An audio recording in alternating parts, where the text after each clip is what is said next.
Hello and welcome to our program Where God Weeps, a program where we speak about the suffering and persecuted church around the world.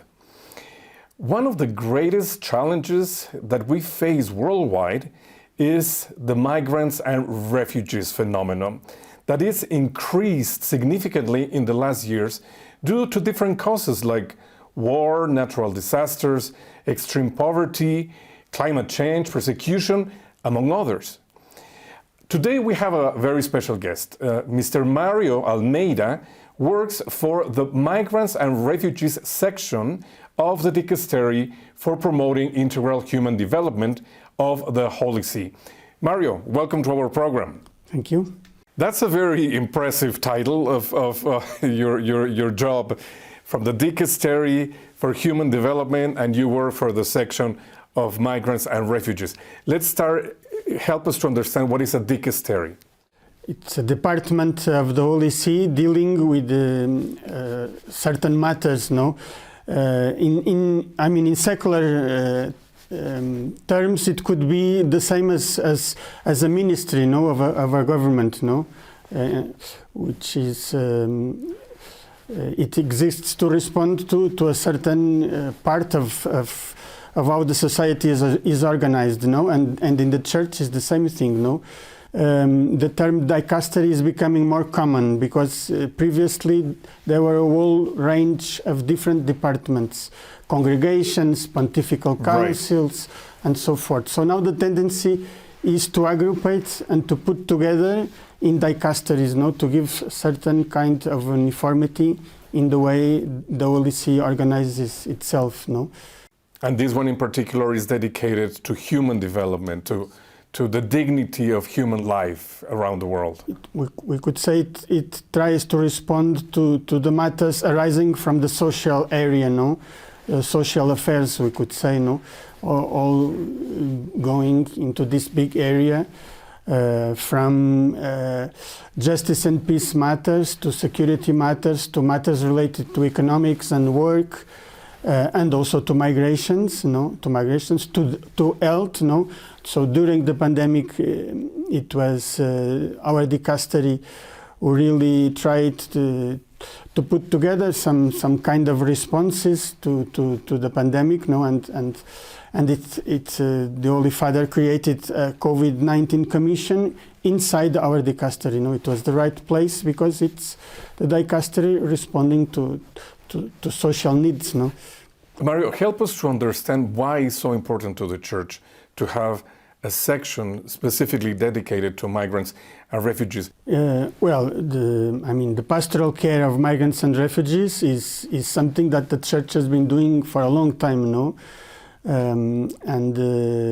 All the different popes, especially the ones we know better, no, from the 20th century and the latest ones, they all had at heart, the needs, especially the pastoral needs of people migrating, no? For instance, the World Day of Migrants and Refugees was a special celebration that started at the beginning of the 20th century, no? At that time, it was the main preoccupation were the European migrants from different nations going to the so-called New World, no? It was, the first big waves of migrants into the United States, for instance. Yes, so Italians, Irish, and so forth, you know. And so the Church tried to organize already since the beginning of the 20th century pastoral responses to those big waves of migrants, no?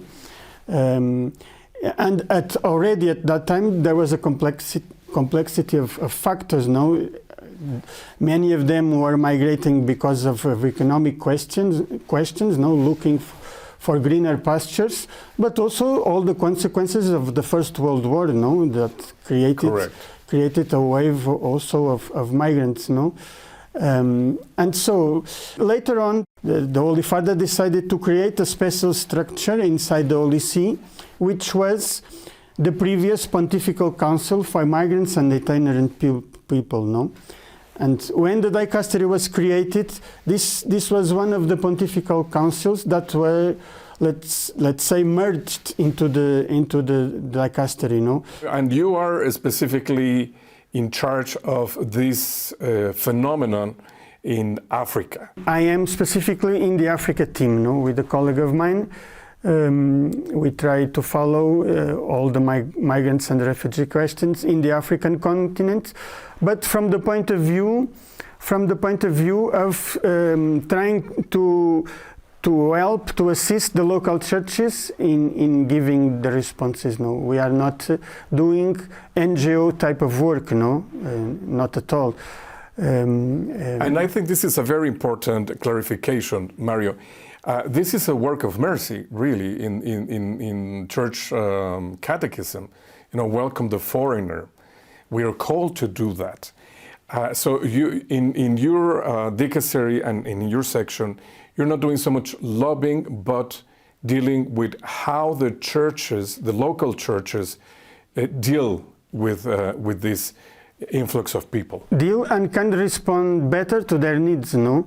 There is, I mean, in civil society, there is already a whole array of NGOs on the humanitarian field. In humanitarian help, yes. Trying to respond to the needs, even if the church is also part of that humanitarian effort, no? And there is Caritas and Catholic Relief Services and many church organizations working on the humanitarian aspect of the response, no? But what many times is lacking is a proper pastoral response to the needs of these people and to the spiritual needs of these people. And that's very important. Mario, what do you mean by that? What kind of needs are we talking about? Needs of pastoral accompaniment of all types, forms we can think of, no?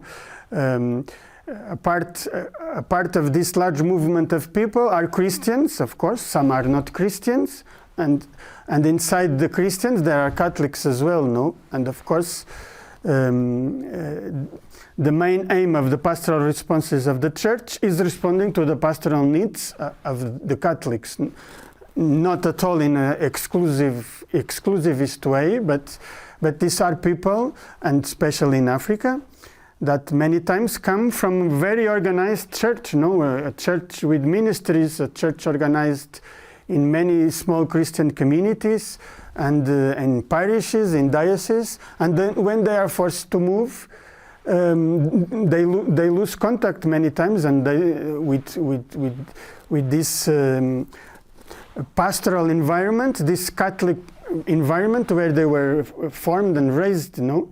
And they go to another place, sometimes in very difficult circumstances. At best, when they are welcomed in refugee camps, they might already find some kind of organized pastoral there of the Catholic Church. But many feel lost, no? In these new places where they are forced to move to, no? And the Church needs to be sensitive to that, no? And to welcome these people and to try to respond to their pastoral needs, no?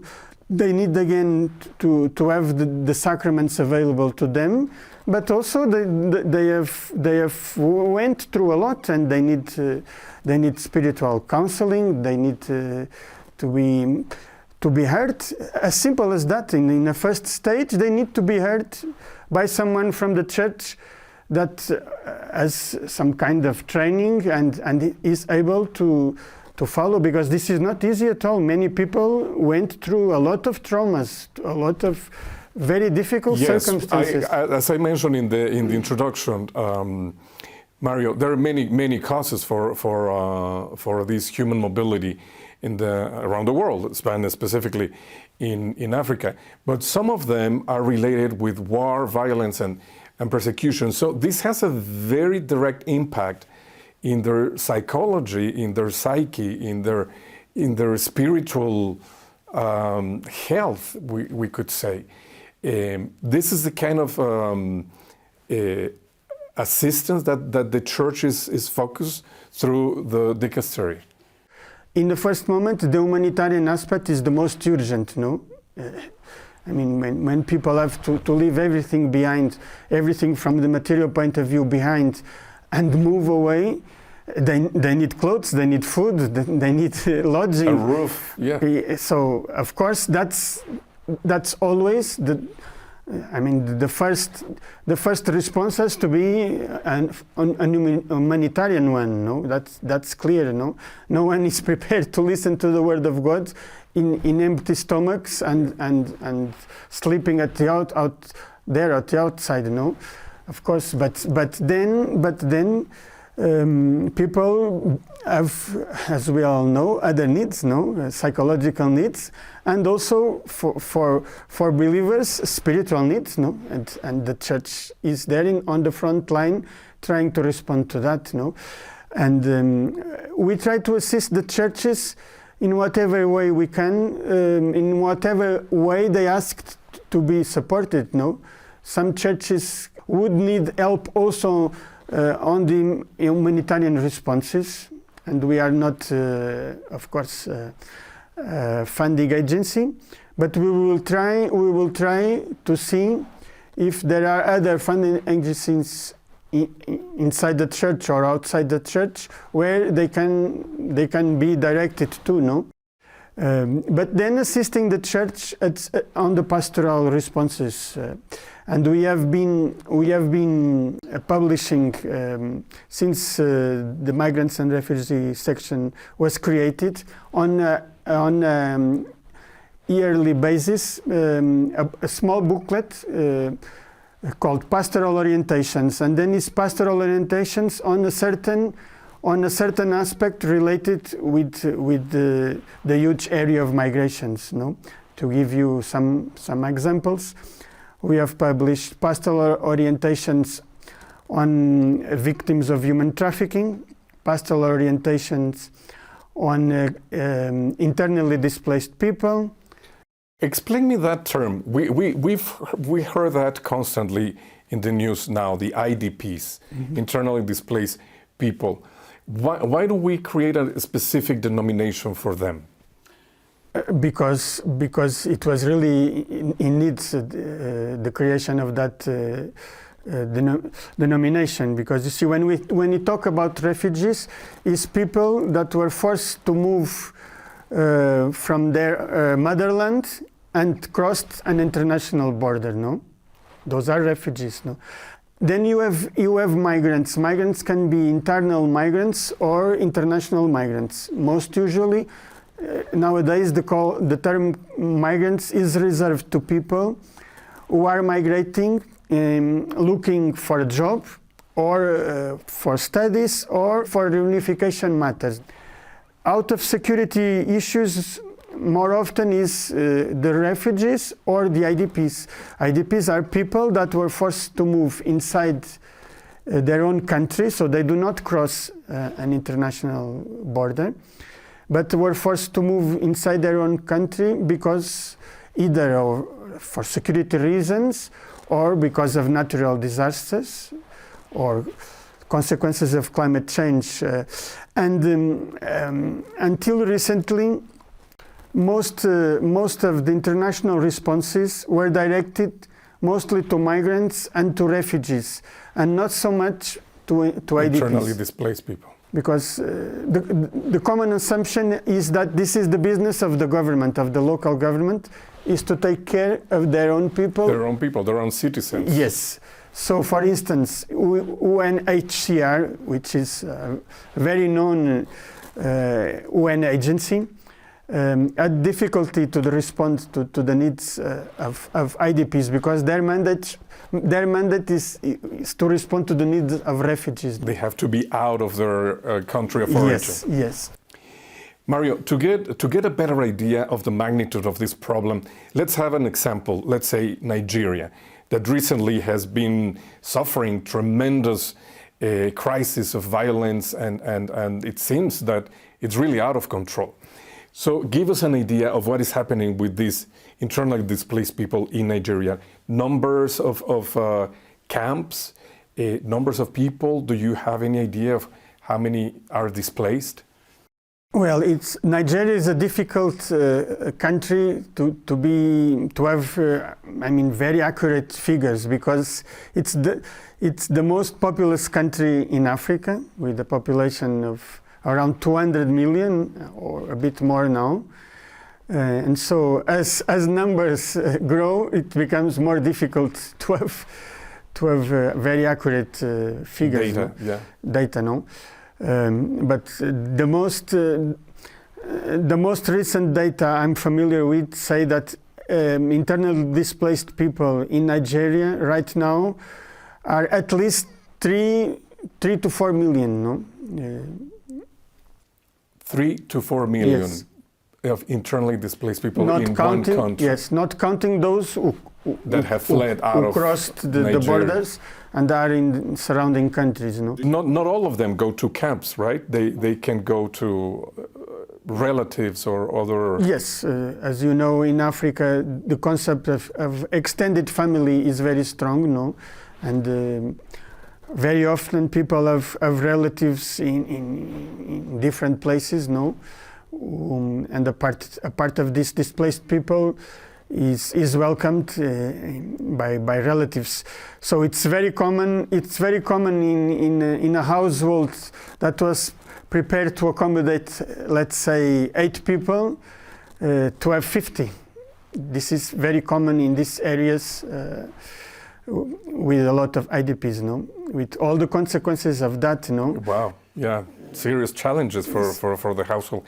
In one of the documentaries that we have produced, we were talking to people in the refugee camp of Bidibidi in Uganda. Yes, Uganda. With mostly people from South Sudan. Yes.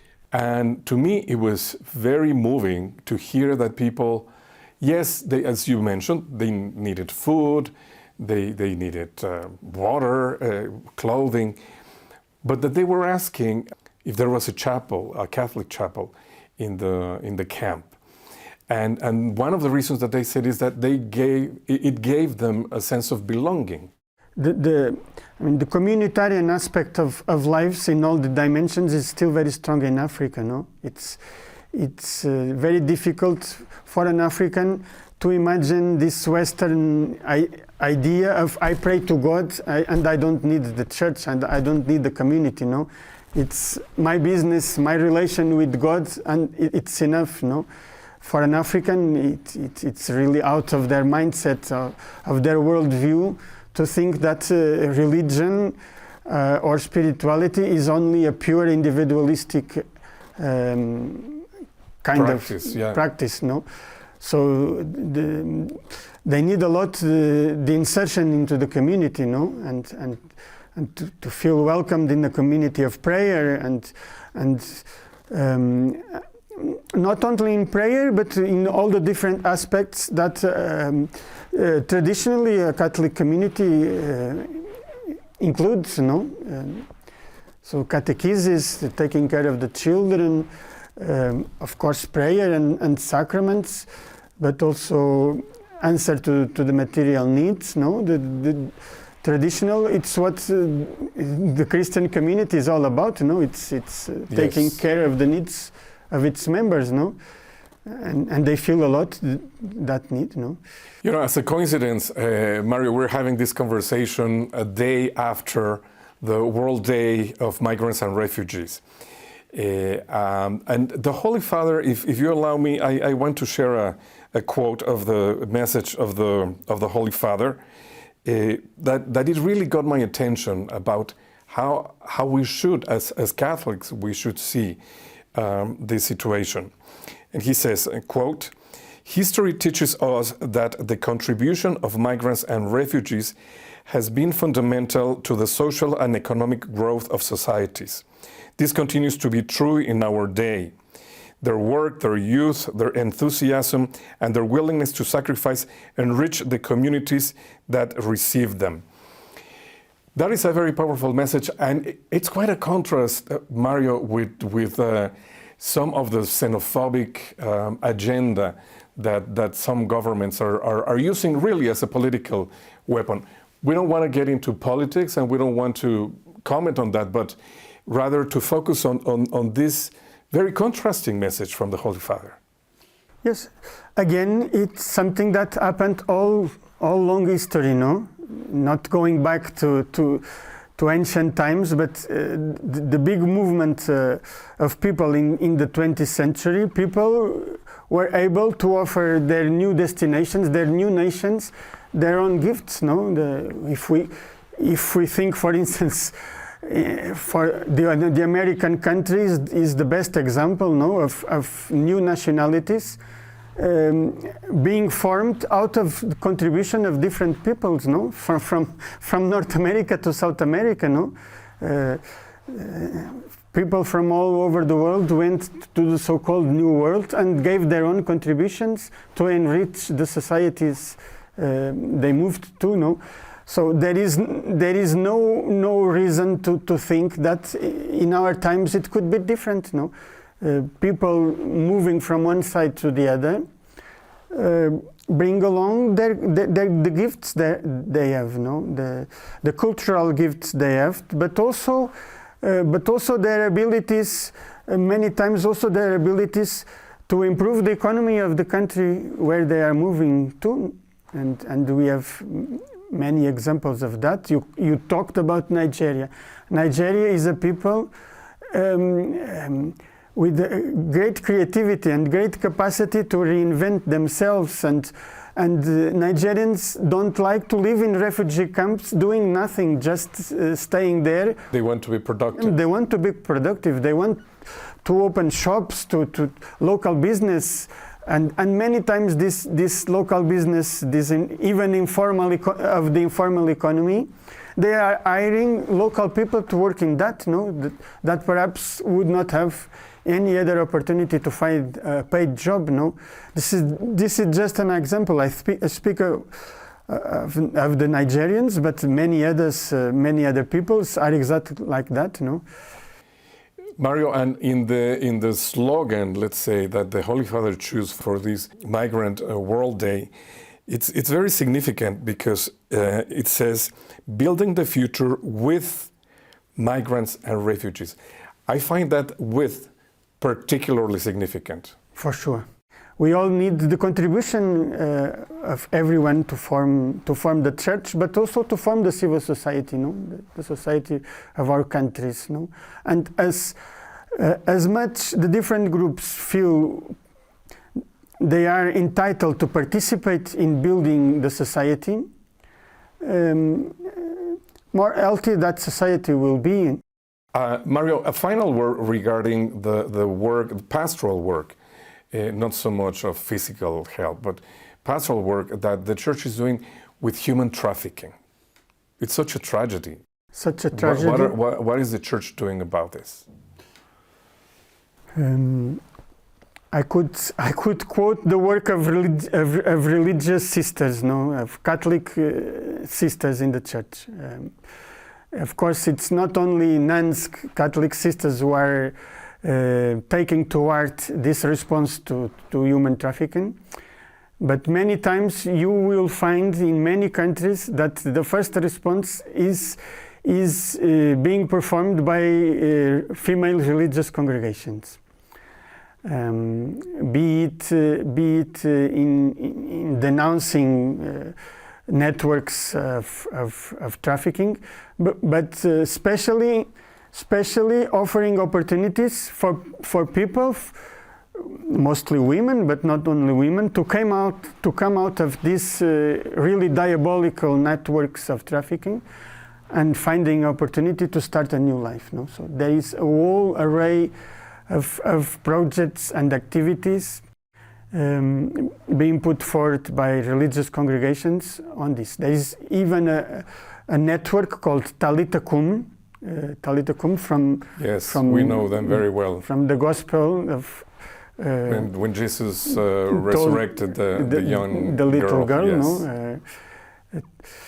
Talitha Cum, so come back to life, no? Come back to your place in society.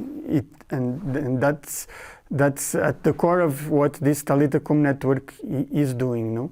Mario, we're running out of time, but I don't want to finish our conversation without sharing website that you have, because to prepare this interview, I was reading this website, and I think it has very, very valuable information. What is a website where we can hear more about the work of the Dicastery and specifically the section about migrants and refugees? Very easy, refugees.va. Refugees.va. V, the of Vatican, Yes. A. Well, and they can, our viewers or our audience can find a lot of very, very, very valuable Yes. information about this work. Even the pastoral orientations I talked about, those booklets of pastoral orientations, They are there. They are there to be freely downloaded. Great. Mario, thank you very much for dedicating us this time to us. Welcome. And thank you, ladies and gentlemen, for being with us in another program of Where God Weeps. If you want to know more about the work that the Church is doing with refugees and migrants, we encourage you to contact the information at the end of this program. Thank you, and God bless.